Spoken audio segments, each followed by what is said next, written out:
नमस्कार, आप देख रहे हैं आज का तत्काल न्यूज और मैं चौधरी विजेंद्र सिंह। बात करेंगे भीम वाहिनी के राष्ट्रीय अध्यक्ष जी मदन पाल गौतम जी थे। अध्यक्ष जी, गांव यावापुर और बाबापुर में महिपाल की हत्या कर दी गई है। आप कल 5/9/2022 को गए थे, क्या मामला है? महिपाल जाटव समाज से है। गांव के लोगों ने एक महिला से रात के 10 बजे से उसे फ़ोन कराया और फ़ोन करा के उसे बुलाया जा रहा था जी, लेकिन महिपाल उस फ़ोन को नहीं उठा रहा था। करीब 11 बजे तक फ़ोन आते रहे। उसने जब फ़ोन उठाया तो उसने कहा कि बहुत ज़रूरी बात करनी है। वो अपने घर गया। घरवाली ने कहा कि खाना खा लो। वो उसने खाना नहीं खाया तो उसकी घरवाली ने कहा कि कहाँ जा रहे हो, तो उसने कहा कि एक फ़ोन आ रहा है पड़ोस में, उसके यहाँ जा रहा हूँ, कोई काम है। तो महिपाल को अपने घर बुलाया और घर बुला करके कुल्हाड़ी से वहाँ के गांव के लोग हैं जिन्होंने उस महिपाल की हत्या घर के अंदर कर दी। और हत्या करने के बाद महिपाल का मोबाइल बंद हो गया। परिवार के लोगों ने करीब 11:30-12 बजे तक फ़ोन मिलाया, फ़ोन नहीं मिला। जब फ़ोन नहीं मिला तो परिवार के लोगों ने आसपास देखा तो वो जब वहाँ भी नहीं मिल पाया। अगले दिन परिवार के लोग उसके पिता रोशनलाल रिपोर्ट कराने गुमशुदगी जाते हैं थाना डिवाई में। जो हल्के का दरोगा है, उस हल्के के दरोगा को परिवार के लोगों ने कई फ़ोटो दिए, अलग अलग तरीके फ़ोटो लिए, उनकी आईडी ली। आईडी लेने के बाद गुमशुदगी उन्होंने दर्ज कर दी। उसके बाद में जो मुलजिम थे, मुलजिमों से जो हल्का इंचार्ज है रामवीर सिंह खैरवार, उसने उन मुलजिमों से साठगांठ की और साठगांठ करने पर उसने उस पर कोई कार्रवाई नहीं की, ना मुलजिमों से पूछा। अगर दरोगा हल्के वाला इसमें कार्रवाई कर देता तो मैं समझता हूँ महिपाल की हत्या नहीं होती। मुलजिमों ने उसे मार करके एक दूसरा गांव पड़ता है जिरौली, जिरौली से घुसराने की सड़क जाती है, सड़क पार जा कर के खेत में गड्ढा खोद के रात को दबा दिया और बाइक पर उसकी लाश को लेकर गए थे। आज हमें वहाँ की पुलिस पर शक है।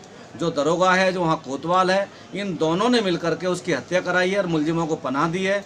और इन लोगों ने खास बात एक और कहना चाहूँगा, मैं पीड़ित परिवार से कल मिला था और पीड़ित परिवार के लोग, उसका भाई, उसकी पत्नी और उसका फादर मेरे पास आए थे। करीब पूरा मोहल्ला इकट्ठा हो गया, 150-200 लोग इकट्ठे हो गए थे मेरे जाने पर। उन्होंने पूरी घटना को बताया और मैंने विस्तार से पूरी बात सुनी। पत्नी की बात को सुना, उसकी मदर की बात को सुना, उसके भाई देते हैं। और एक बात यह मैं मुख्य रूप से आती है, फ़ोटो उनके पास थे, गुमशुदगी उनके पास थी। उसके बाद 1/9/2022 को ये दरोगा और कोतवाल जाते हैं पीड़ित के घर 11 बजे और वहाँ जाने पर पीड़ित से पूछते हैं और बात करते हैं उसके परिवार से। तो वहाँ कहते हैं ठीक है, हम तलाश करेंगे।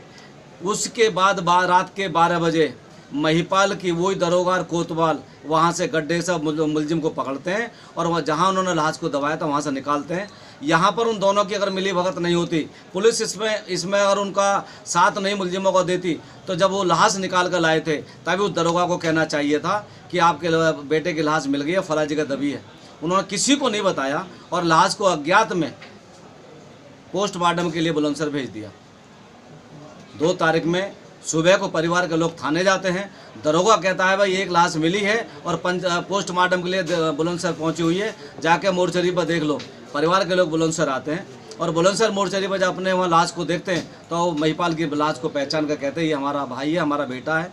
तो यहाँ पर मैंने सीओ से बात की, कल जो सीओ डिवाई थे उनसे बात की, तो मैंने कहा कि पहले नंबर पे अगर वहाँ दरोगा रहता है तो जांच को प्रभावित करेगा, मुलजिमों का साथ दे रहा है, उसे निलंबित किया जाए, कोतवाल की जांच कराई जाए कि इतनी बड़ी घटना होने के बावजूद हत्या हो जाती है और उसको पूरी जानकारी नहीं देते हैं, परिवार को नहीं देते हैं।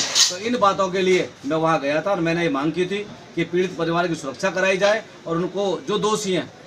एक और मैंने मांग की अधिकारियों से कि जो फ़ोन करने वाली महिला है उस महिला को उस नंबरों की जांच की जाए, कौन फ़ोन कराने वाला था, कौन फ़ोन करवाने वाला था, फ़ोन क्यों कराए गए, सबकी सीडीआर निकलवाई जाए और सीडीआर निकलवाने के बाद जो दोषी पाए जाते हैं उन सबको जेल भेजा जाए। 2 मुलजिम अभी बाकी रह गए हैं, उन दोनों मुलजिमों को भी अरेस्ट नहीं किया है, उनको भी पकड़ कर जेल भेजा जाए।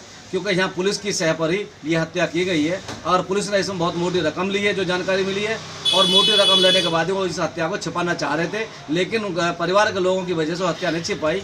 और एक बात और उन्होंने कहा है कि अगर तुमने कोई और कार्रवाई की तो मैं तुम्हारे खिलाफ रिपोर्ट करा दूंगा। तो इस हत्या को कराने में दरोगा का पूरा हाथ है, कोतवाली का जो इंचार्ज है कोतवाल है उसका पूरा हाथ है, जो इतनी बात कहता है। तो यहाँ पर वो पुलिस पूरी इस हत्या में इन्वॉल्व है। उनके खिलाफ हमें जांच की मैंने मांग की थी, और मैं वहाँ गांव गया था, पीड़ित लोगों से मिला था, और मैंने ये बात की है अगर वो कार्रवाई नहीं करते हैं तो हम एसएसपी कार्यालय पर पीड़ित परिवार के साथ में हम धरना देंगे।